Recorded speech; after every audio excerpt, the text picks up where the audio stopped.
Okay. All right. But, oh, you tweeted it. That's hilarious. I believe we are live right now.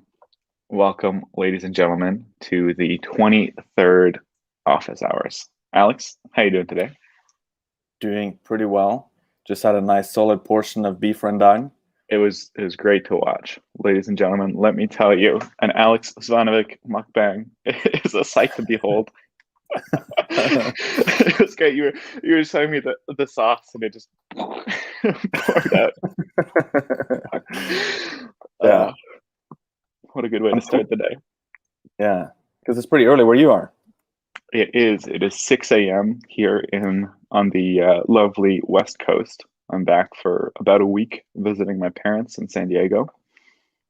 Enjoying it so far. I mean, what could be wrong about beaches, sunshine, blue waters, blue skies, ETH cracking 3,400, LFG. Oh man. Yeah. I hope you wake up every day feeling grateful. Sure, absolutely. Thank you. Ladies and gentlemen, today this is not to me personally, but in general, you know. I didn't take it that way. This is a meditation session. Alex is going to guide us through a manifestation exercise. Yeah. Wake up feeling grateful today. Yeah, it is pretty cool. I mean, you know, surviving the bear. Sorry, I was just making sure the stream was actually on. Surviving the bear market, and here we are today. It's a different place, different time. Yeah, that is true. All so right. What's on the menu for today? Yeah, should we start off with the little hype generator on the menu today? I think we can cover a good amount of NFT stuff, since that's, I guess, some of these sessions can be somewhat about giving people a heads up or a leak, so to speak, about what's in the kitchen on our end. Yeah. And not only have we been aping pretty aggressively into NFTs recently, we've also been building out some tools for NFTs. So yeah, without further ado, let's dive in. All right. And then there's also some other stuff that we can show, including reskinned dashboards, including what else? Including, I don't know, I guess maybe peeking into some things like token movements before the Uniswap V3 launch. Wink, wink, nudge, nudge. Uniswap V3 is launched. So yeah, I think there's a number of exciting things we can go into today. By the way, cool. Yeah. While you load up your screen, welcome to everyone who is new here, or welcome to old friends who are back this week. This is our weekly office hours. Alex and I just spend an hour shooting the shit, diving into dashboards, finding exciting things on chain to hopefully show you how you can do it as well on your end, using Nansen or whatever kind of on-chain products that you use to dig around. This is how we use our own product. So hopefully it's helpful for you to see that. If you have any questions at any point, feel free to put them in the chat. If you want us to dive into any projects, also put them in the chat. And to everyone in the chat already, Uncle Roger, Das, Jesper, Pershing, and Piotr, welcome, guys. Happy to have you. All right. Screen share for us, sir.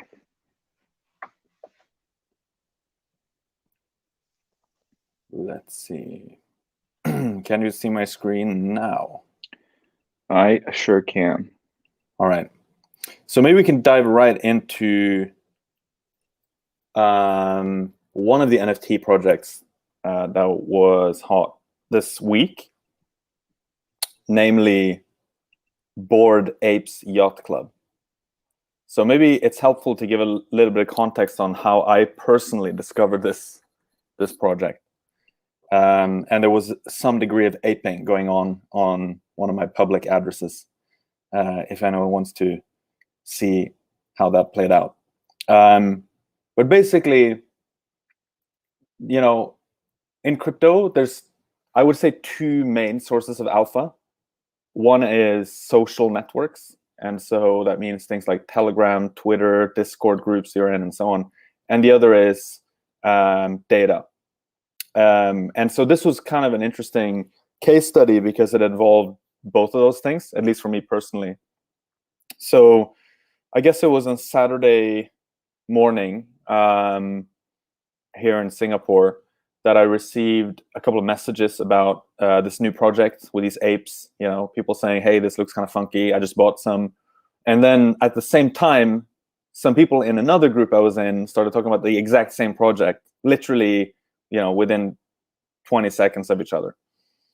And so I thought, well, I'm going to check this out, obviously open up like the website and all that stuff. But then immediately, first thing I did was to plug the address into Nansen in the wallet profiler. And so what did I see there? Well, actually, we just launched a reskinned version of the wallet profiler, which I hope you enjoy, but feel free to give your feedback in our Discord on things we can improve. But this is basically what I saw there, right? Top interacting wallets with the Bored Apes Yacht Club contract. And so I just saw who's aping into this sale, like who's buying these ape NFTs. And you see some smart money right away. You see Pranksy, who's a notable NFT collector. Coco Bear, another notable NFT collector. Wifey Whale, interesting. And a few other foundation profiles. So we've pulled out some of the usernames from Foundation because they're public and published on the Foundation website. And we've pulled out some of them for the legendary NFT collectors. So I knew that these guys probably know what they're doing. I mean, at least that's the heuristic I went by. And so that was interesting. So I aped in myself, bought some NFTs. And then I started looking at like elsewhere because this is quite interesting, but what about, something like the hot contracts dashboard? Let me just close my Discord. The hot contracts dashboard, for example, and of course now I don't see it here because, it's a different view now. It's no longer live. It's no longer a hot contract, but I saw, I think it was number 2 on inflow on the hourly basis. And I also looked at the gas tracker, which is here. And I spotted that it was also number 2 in terms of like gas usage on smart contracts. So scrolling down a bit here, this gas consumer entities, or it might have been this gas consumer accounts, it was effectively the second most used smart contract on the Ethereum network when I looked at this. And over the next, 10 or 20 minutes, it actually flipped Uniswap. And it became the most used smart contract on Ethereum. So I thought, okay, that looks pretty bullish. So I'm going to ape in and buy another batch of apes. And so that's kind of the story of how I first learned about it through these social media groups, but then I could actually use the data to confirm that this is probably something worth looking at and potentially aping into. Of course, none of this investment advice. Like these things can also go horribly wrong, but at least I was made aware of the opportunity and I could actually back it up with some data that there's some real interest in this project by looking at Nansen. Cool. Yeah, so it's a pretty cool case study, in that sense. And you see Pranksy like aping in with 100 ETH right into the sale. Yeah, it's pretty impressive. What was the mechanism for selling it? So it was selling them 20 at a time. Is that right? Yeah, you could buy up to 20 at a time, like per transaction. I think they were 1.6 Ether, if I remember correctly. Yeah, so like 0.08 Ether per NFT. Yeah, and so that's how it worked. And well, there's a whole art to like what do you do from there, right? So I'm happy to explain a bit my reasoning on this. That's good. I think it's pretty interesting to hear kind of how you were even estimating or ballparking valuations, how you picked which ones to flip. yeah, Yeah. what people were looking at in the heat of the moment in terms of figuring out which ones were valuable or not. Yeah, so I'm by no means an NFT master, right? But I'm happy to explain what I did, which worked out okay. So the first thing I did was I wanted to have a rarity score, and I know there are some tools out there. Maybe we can try to link to them that calculate rarity for different NFTs. But this was so early that I don't think these were even built yet. So I found a spreadsheet where people had pulled out all the different apes, all the different 10,000 of them, in a spreadsheet with the different traits. And with a spreadsheet, it was pretty easy for me to just calculate the rarity of each individual trait, and then create a very, very simple model where you just kind of take the product of the rarity of each individual trait, and then you get an overall rarity for the NFT. It's actually not a great way to do it, but that was my starting point. And so the strategy was basically try to figure out as fast as possible which are the apes that you can get rid of. Basically the floor apes, right? The ones that you probably don't want to hold on to.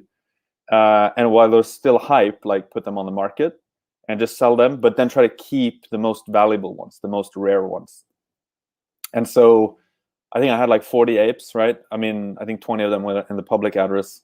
So I think I cleared out maybe half of them relatively fast after the sale, and then cleared out a few more after that. And I was left with something like 5 or 10 apes at the end, which are the rarest ones that I'm holding on to, like a bag holder. But yeah, so that was how I approached it. We're actually now looking more at NFTs with Nansen as a product too, because as I just described, this was kind of spreadsheet based and so on. But many of these things we should be able to implement quite quickly for future projects, and even for the existing projects like these Bored Apes Yacht Club, and also Meebits, which I think you'll talk a bit about afterwards. There are a lot of these projects still. They're traded. There's activity going on in the market for trading these, and they're pretty cool. There's a lot of interest in them. So we'll probably add some more NFT features around this. Maybe we can show some kind of behind the scenes stuff that we're working on a bit later if we have time for it.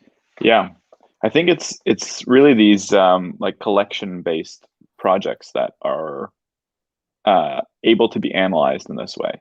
So Meebits, Hash Masks, Bored Ape Yacht Club, the ones that have these traits, and it's kind of like a large scale project where there is competition for collecting these things. And you can actually look at the on-chain data there, and it does actually inform your strategy. Whereas, one of one art pieces, which are also fantastic, they can't be analyzed in this way with on-chain data. That's right. Yeah, 100% agree. I just wanted to show people as well that if you plug in the address, you can also find, for example, this base URI. This is, I think, a standard that was created by OpenSea. I think many NFTs have this. So here, you could copy the base URI and then just look up. Let's say I wanted to look up token number 1, and so suddenly here you have an API, which is where you can grab all the data. So in theory, depending on your programming skills or even spreadsheet skills, you can actually pull out all the traits for all these different apes, and then you would have it. You could recreate that spreadsheet basically that I told you about. So were these traits revealed as they got mined or farmed or whatever, or were they already predetermined? That's a good question. I didn't check the API before they were all sold out, but it would be quite interesting to see. Minted is the word I'm looking for. Yeah, minted. Sorry. Before they were minted. So I actually don't know if it was available. It's kind of hard to say now, but maybe someone else would know. Yeah. I think so Meebits also, we can just briefly touch on that, and maybe you can pull up the Meebits contract on Wallet Profiler real quick. Yeah. Do you have it, or I mean, you can just try to find it here if not? I'm not sure. Meebits. No. Well, I mean, the other way to do this is like, there's a few different ways to do it because it's no longer like a hot contract. But if you go to it's this one, I'll just pull up one of these guys and then we get it. I've noticed there are also like kind of imposter collections sometimes on OpenSea. These are real ones though, right? So it should be this one up here. And so if I plug this in there, we should see something similar. Pranksy here as well.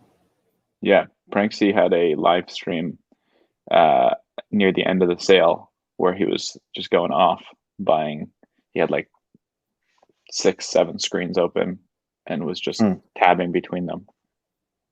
Interesting. So at I think it's meebits.larvalabs.com, and you can plug in these different addresses and you can see the collections of all these different people. Basically, like if you go to account in the top right corner of the page, can you go to meebits.larvalabs.com?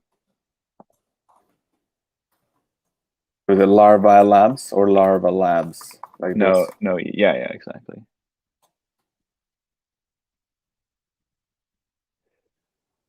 So this guy, the uncommon NFT collector.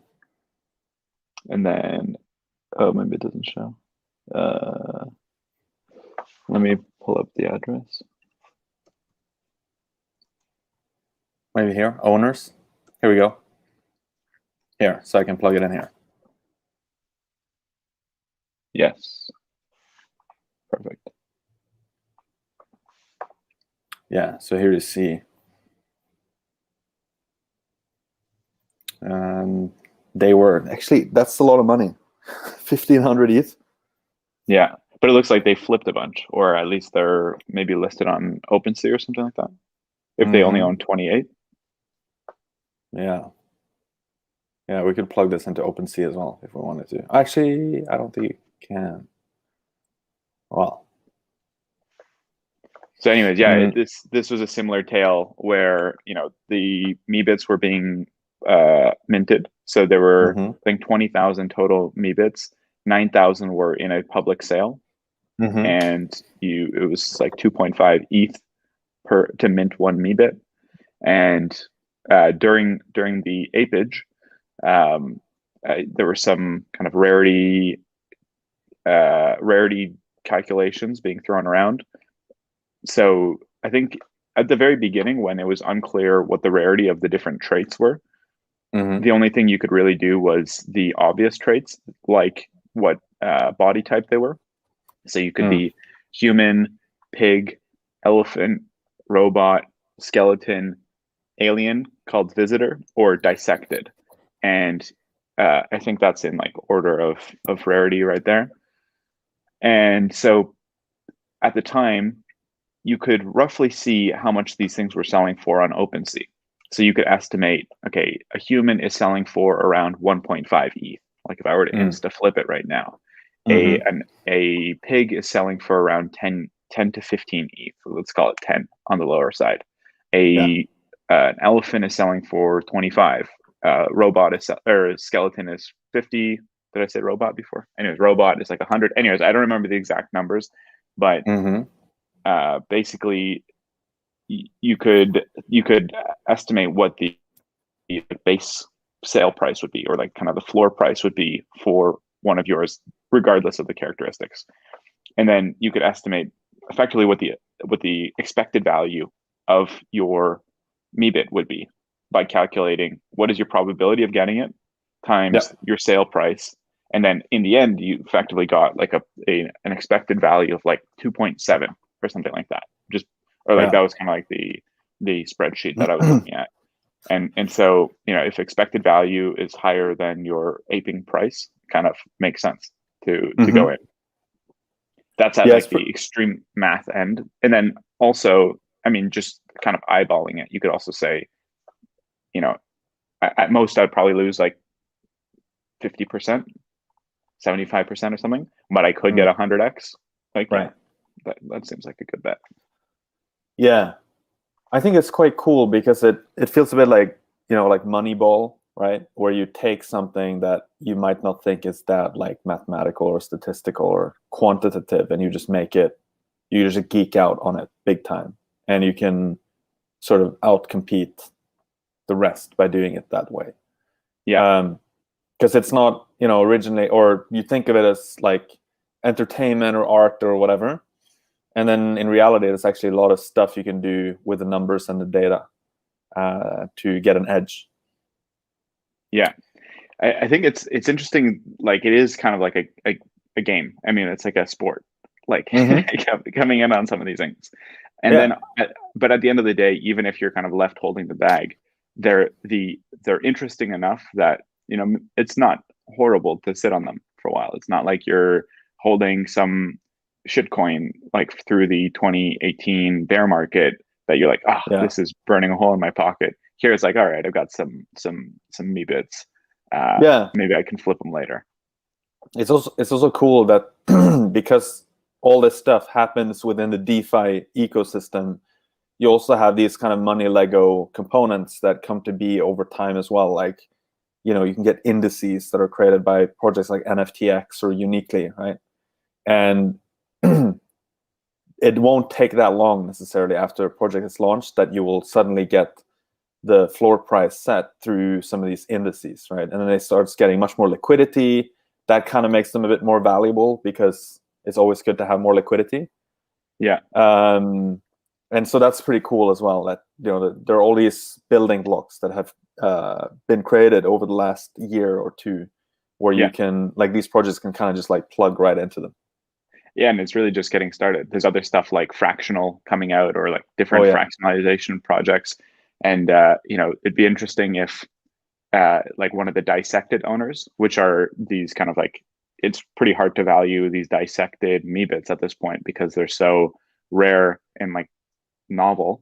But it'd be cool if someone split it into 5 like Exodia or something like that, and like sold off the individual pieces. And like if a collector wanted to recreate this dissected Meebit, they would have to collect all 5.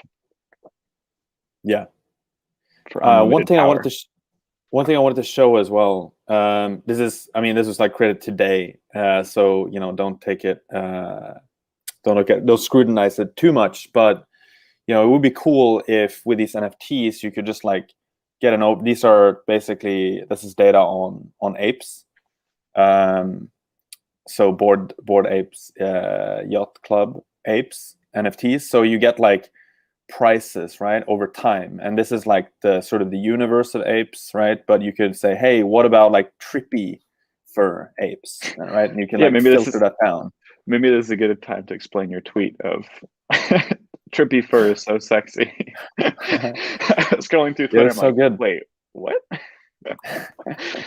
Yeah, they look so good. What do you think? Let's see. I don't know. If we can find a trippy ape. Board ape. So there's like an imposter one. See, Board Ape 3D. Well, I don't know if you'd call them imposters, but let's see if we can filter down to. Can we filter here? I'm such a NFT noob. Here we go. Fur. Trippy. The rarest. No, solid gold is actually rare. Okay. Look at these though. Trippy. That guy's not trippy. That's a lie. Look at these ones. So cool. So funky. Yeah. Anyway, so you could explore these, right? And the trades being made around them, the cumulative ETH transactional volume for them, and then the individual transactions taking place, et cetera, et cetera. So anyway, this is still being worked on, right? But there's going to be some cool NFT features coming out. And I think the cool thing about Nansen is that NFTs are inherently linked to identities. You can't even share an NFT you own without revealing your address. And so there's an interesting thing there where like either you kind of go public with your personal address and say, hey, this is my address, here are the NFTs I own, or you have to kind of adopt like an anonymous personality on Twitter, for example, and that's the Twitter account that brags about all the NFTs. There's no way to sort of stay private with NFTs, which obviously it's good for us because like a lot of the Nansen product experience is around identity, right? And like tracking what different collectors or different investors are doing. So I think it's like a uniquely good fit with NFTs strategically. And I think going forward, it's going to be cool to see what more we can do with this NFT data. Just to unpack that a bit more, when you say identity, it's not necessarily linked to like an individual name. It's more just like just a person, right? Like it's not about doxing a name. It's about a wallet having its own kind of characteristics and traits. Well, the thing is, what I mean is that NFTs are inherently linked to identities in some way or another. Because like as soon as you know, like a human, like a name, not a name necessarily, but an on-chain identity, which is like an address. Okay. And so as soon as you see someone, but the thing is, addresses can't speak. Like addresses can't be on social media, but humans can, right? So with people talking, I mean, this is something that people should be aware of. Hopefully everyone is aware of it. But if you show off like your favorite ape that you picked up or Meebits, that's enough information, assuming the NFT is genuinely unique, which it will be in these collections. That's enough information to track down what address is holding it. So track down your address, right? And I think this it has there's two sides to this coin. One is, of course, that it sort of is privacy invasive to some extent. The other aspect is that it makes everything about it much more social. And so I think it's more like it's an interesting area where like social media meets digital assets. And I think that's also why NFTs have taken off so much, because they're inherently very social and like status oriented and so on. And of course, I think that's something that's really interesting for our product, because we have the best data on identities on Ethereum. And so if you can combine those things, right, and you can see, hey, what are all these like well-known NFT collectors, what are they investing in now, and surfacing some of that signal, I think that's really powerful. True that. Now, I think we've dug pretty deep into NFTs. I think we can probably transition into looking at some other stuff here. Namely, cool. Okay, some ideas here. We can investigate TrueBit, which was pretty popular, or at least spoken about quite a bit. We can investigate what else? Polygon. Do we have anything we can show behind the scenes for Polygon? I think we do. I don't have it in front of me, but I think there's a link. Maybe you can share it with me in the chat. That was shared by Young. Well, should be in the notes. All right, hold on. Oh, I think maybe he shared the wallet profiler for the PoS bridge. Yeah. By the way, I just want to point out as well that it's pretty cool to look at the wallet profiler for some of these like big NFT collectors, because they do a lot of interesting stuff. And you can, as I've said many times before, when you find an address, especially smart money address, you can often learn a lot from just like studying. Like every address is a case study. And so actually we have kind of a nice way to show new labels now, like, because each wallet can have multiple labels, right? So you can actually drill down and find like, hey, here's a bunch of other labels describing this address. You can look at their activity, right? Like when they were most active. Looks like this guy's actually been like active with his wallet since 2017. Respect. And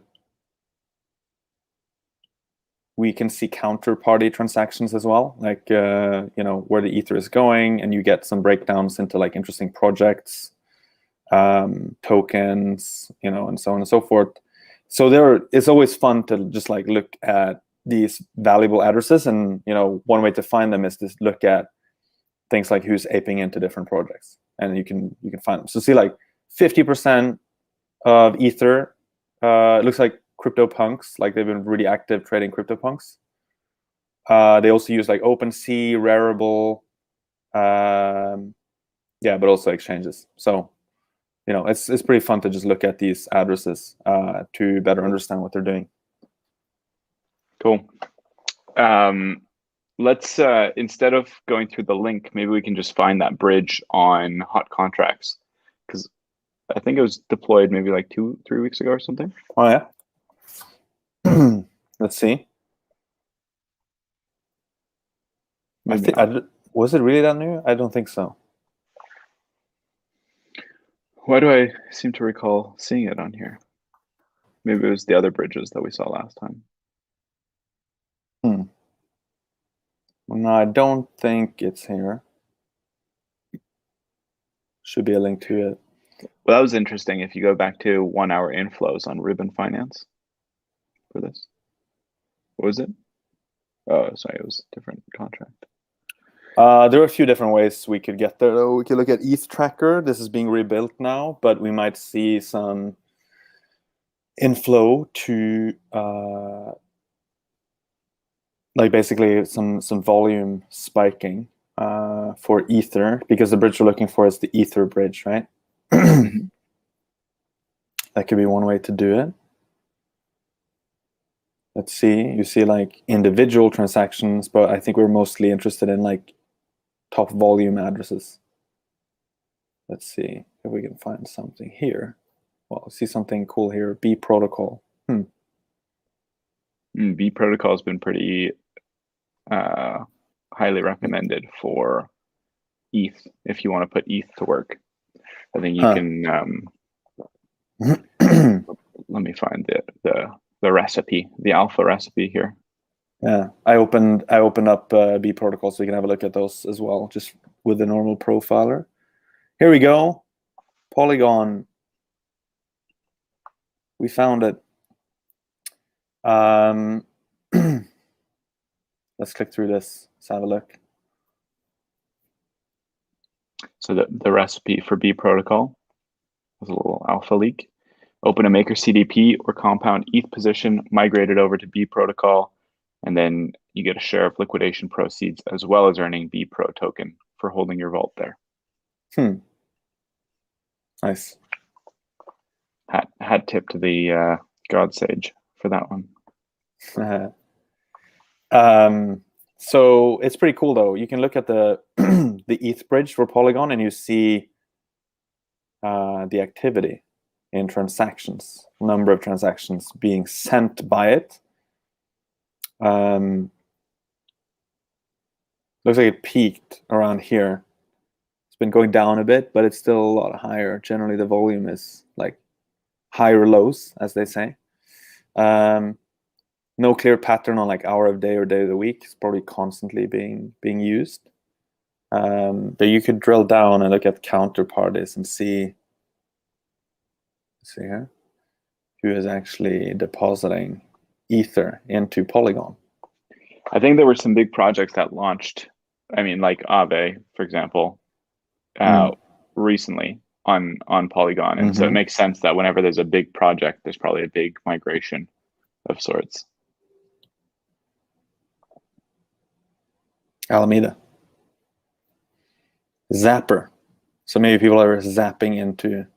Yeah, I think they've got a pretty convenient. Mark Cuban. That's hilarious. Okay. But we can go down here and we can go. I like to look at the individual addresses. Some heavy DEX traders, some smart LPs. Yeah, this is something that Young, our analyst, noted when he wrote this piece for our network on Polygon last week. That I think he found that 11% of all smart LPs had actually been active on Polygon. So clearly there's some valuable stuff going on there. Some farms.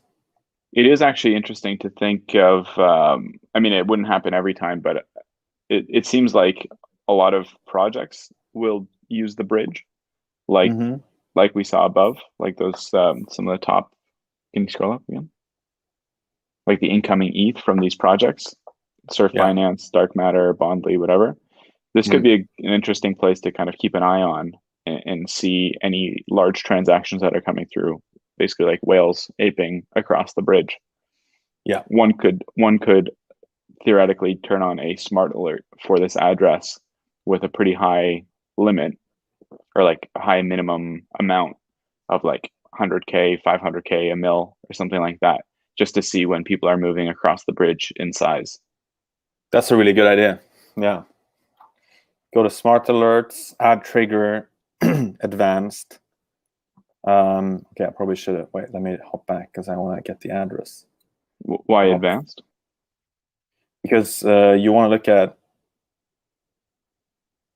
Oh no, actually, you're right. Yeah, you just want to do like a large transaction into this address, or yeah.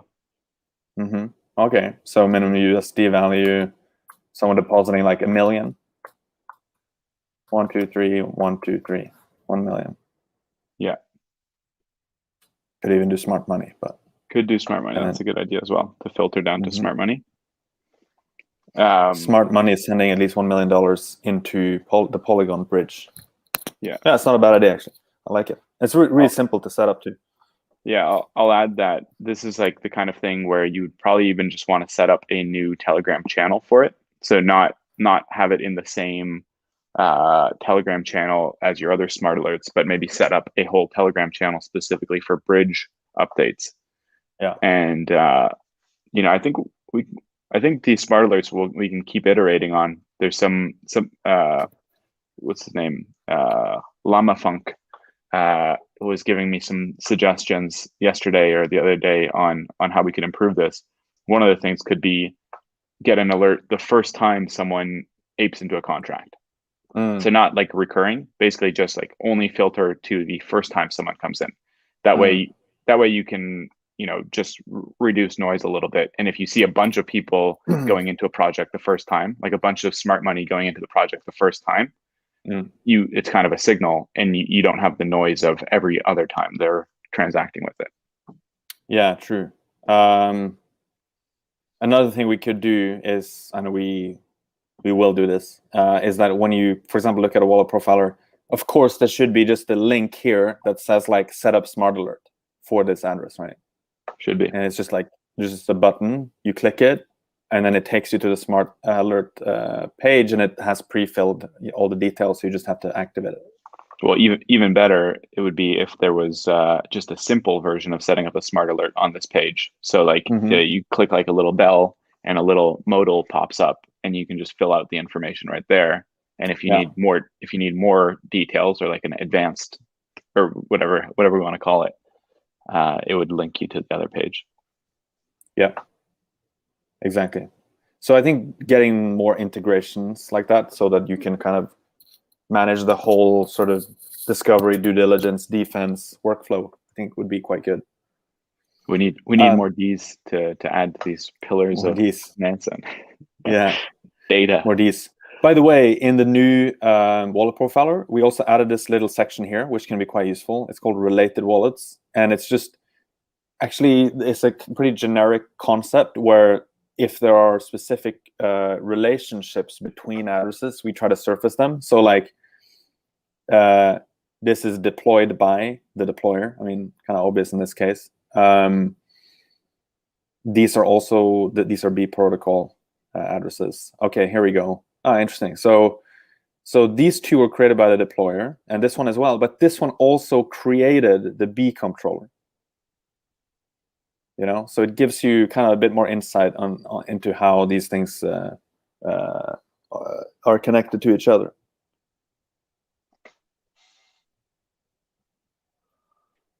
I'm trying to grok what what that means, if it's created by but then deployed by someone else. Oh, it's just I guess it's just the inverse, right? So it's created by one contract, but then deployed by the deployer. Yeah, I guess that makes sense. I just don't understand. I mean, I think where does created by get scraped from? Oh, we should clarify this. Yeah, must clarify. Must clarify. Where is that scraped from though? Like, where is the information coming from? So the deploy information, I mean, it comes from the blockchain. Like we can just read it out. Sorry, where is the created by information? Yeah, now I actually thought this one meant that it created the other one, but it's true. It's not very clear what this means. So yeah, I don't actually know. We have to investigate this. TBD. One thing I thought was interesting, if you scroll back up here, was it counterparties? F2 pool is, I guess, putting some ETH in here. Wow, a pretty significant amount, which is quite interesting. I think one of the things that I think are interesting is linking mining to DeFi. This has been something that I've chatted with a few mining pools, because I used to be pretty deep in the mining world. But integrating mining and DeFi, where you can immediately put your tokens that get mined to work. So this would be a great example. If they just mine ETH and then put it straight to work, generating yield. From a mining pool's perspective, it makes total sense. You just have it in your interface. Like it basically be like stake your ETH somewhere or generate yield on your ETH as soon as it gets farmed.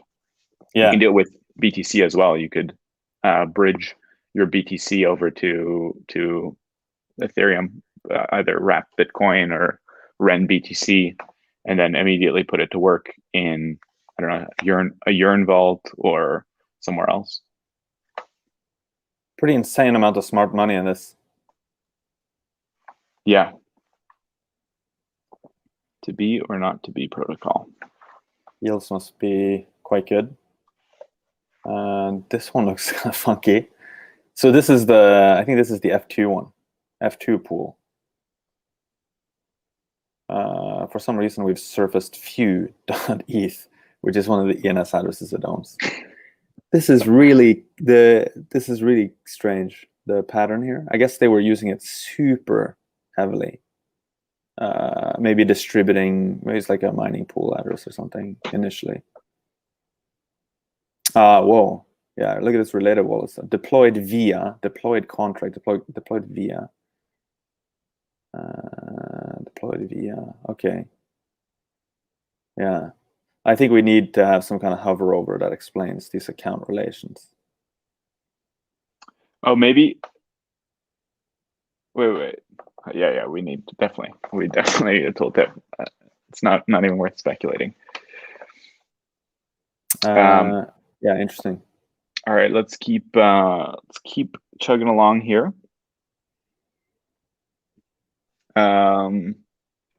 Yeah, so we were looking at B protocol. I mean, worth looking at that according to the smart money that's yield farming it or whatever they're doing. Flash loan import. What is this? I'm going to do the same with the other one. Spin up the counterparty stuff in the background. Should we just end it here and we can go ape some ETH in here? Okay, this maybe is something like in between. So it looks like it just takes import and like passes it on. Keeper DAO liquidity pool and P protocol liquidity pool.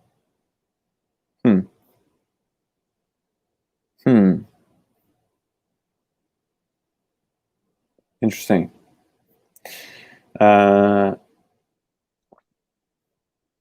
then we look at this one. Lots of proxies.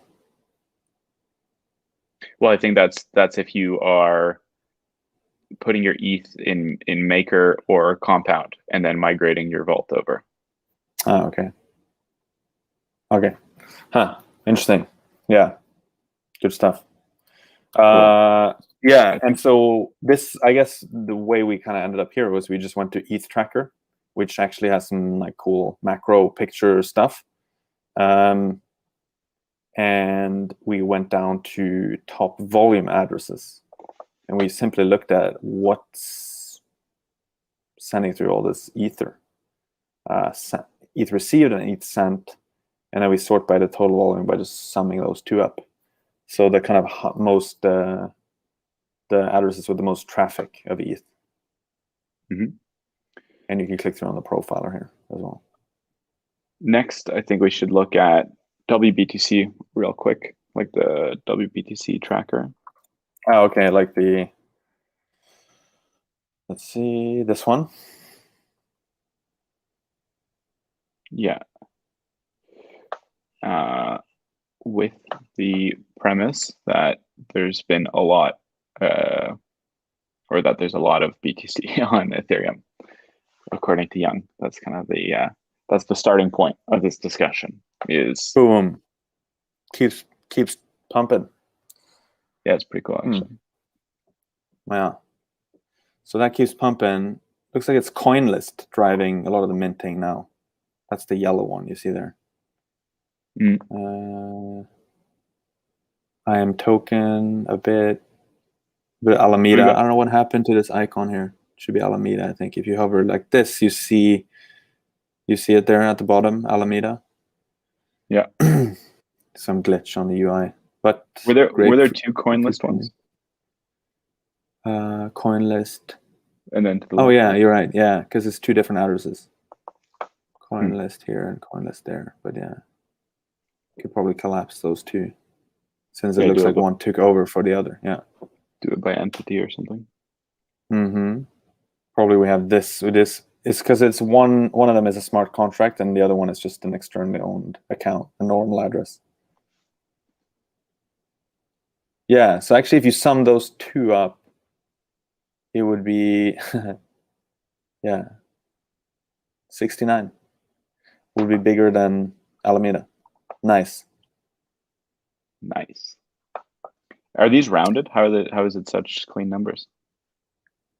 No, they're not rounded. I think they just meant a lot. We can check. Let's see. This is not new skin, right? Or don't think so. Let's see.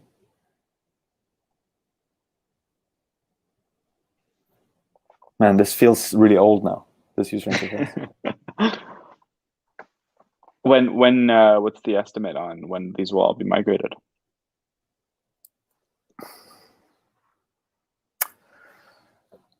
I mean, all of them, unclear. The main ones left are like wallet profiler for token god mode, ETH tracker, stablecoin master.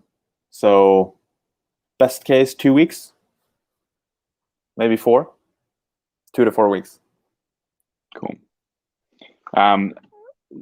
In the chat here. Oh, sorry. Someone asked a question.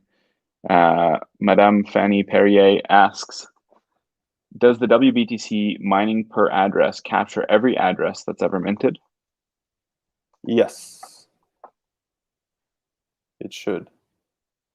There you go. Does anyone else have any questions in the chat? Feel free to ask. Happy to look into any projects or answer any questions about the product, subscriptions, etc. We'll give it a couple minutes.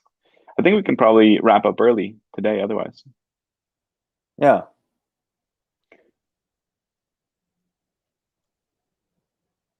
Shall we do that?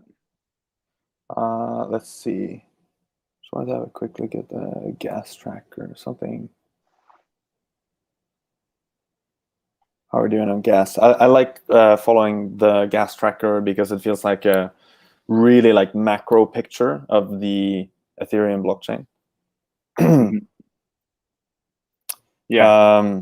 Whenever you see a spike, it's like, all right, either the price has been moving and it's caused the average gas to go up, or the median gas to go up, as like liquidity pools get rebalanced and all that kind of stuff, and people just shift things around. Or there's a new project that got launched, like Meebits, for example. People are aping in. Yeah. I think it's pretty funny as well when you look at these like Compound and DYDX. When prices tank suddenly, you see a lot of liquidations. So you see like the activity of those projects will typically go up.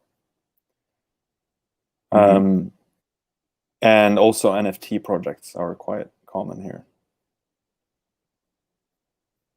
One thing we should comment on is Uniswap V3. Yeah. Because this morning, I think it was the middle of the night here, I think. But some addresses, some contracts were spotted on chain. And I mean, it looks like it's Uniswap V3. So the user interface will probably be released, I guess, tonight. So people can start using Uniswap V3. But the contracts are already live. Some of the Uniswap team members tweeted some cryptic, well, not so cryptic things. Yeah. So V3MF. Yeah. What was it? Yeah. Something like that. I think it was like VMF3 or something. But yeah. Yeah, so those are live. We already have tracking for them internally in our data warehouse. So we're thinking about how to display the information. But at the very least, we should have like tagging for the different Uniswap V3 pools up pretty fast. But hopefully we can get some tracking on like, volume per pool and some interesting stats around like these price ranges that are going to be possible now in the Uniswap pools. So stay tuned for some analytics on Uniswap V3. It'd be pretty cool to see like on the price range where smart money is, for example, like where most smart money is. That's cool. Yeah, because basically they are kind of like on-chain order books, right? Yeah, sort of. They're kind of like in between just standard X times Y equals K curves and order books. So it's going to be really interesting to see how the smart money plays that game, because it's a slightly different game. And market makers are going to have to figure out what's the optimal way to play this game. Yeah, I think market makers are also interesting to look if we can identify the top kind of dynamic market makers if they're shifting things around. Like I think people have talked about Yearn becoming one of like the places where you can dynamically market make across the curve, or like they'll be targeting your liquidity for you. So it'd be cool to be able to see that, and maybe just even following it manually could be useful. Definitely. Yeah, it's gonna be fun watching the Alameda wallets, Wintermute, the jump trading, the big market makers. I mean, it'll definitely be interesting to see who gets it first. Like whoever can crack the code first on optimizing this, it will definitely be fruitful for them. So yes, this is a true test of the smart money, a true race for that group. Agree. Cool. The final question. There's two here. One is, have we ever considered implementing a token-based subscription model for Nansen? Yes, we have considered it. There are a few different challenges with it. One is that it's like very much an irreversible decision once you tokenize, because once you mint a token, you put it out there, people will start speculating on it, and they will buy them, and then you can end up disappointing a lot of people if you make changes to the product that they don't expect. And so the strategy that we have with Nansen is to try to keep things very simple on the business model side of things for as long as possible, because it allows us to focus 100% on the product. If we had a token, we would have to split our focus between making a really great product and also finding out how to maximize the utility of the token, because then you get a new set of stakeholders that you have to optimize for. And so for us right now, we're happy with sticking with a standard SaaS model. But I mean, if we find a way to tokenize Nansen, of course, we would definitely consider it. But there are no, just to be clear, there are no specific plans to tokenize Nansen at the moment. Cool. And then I think we can probably skip this last question unless you want to give your ETH outlook for the next 6 months. Now I'm just going to defer to Suzu, who said it's going to 5K, and I think now he's saying it's going to 10K. So I trust him. Super cycle. All right. Well, on that bullish note, I think we can wrap up. Thank you, everyone, for joining us for our weekly office hours. We will be adding sections to the video so you can easily navigate it after the fact. Throughout the week, if you have any questions, feel free to hop into our Discord or ping us on Twitter, wherever. We're happy to respond. And yeah, thanks for joining. We're always happy when you guys come hang out and ask questions and participate. So see you again. Thank you. Bye-bye. Bye.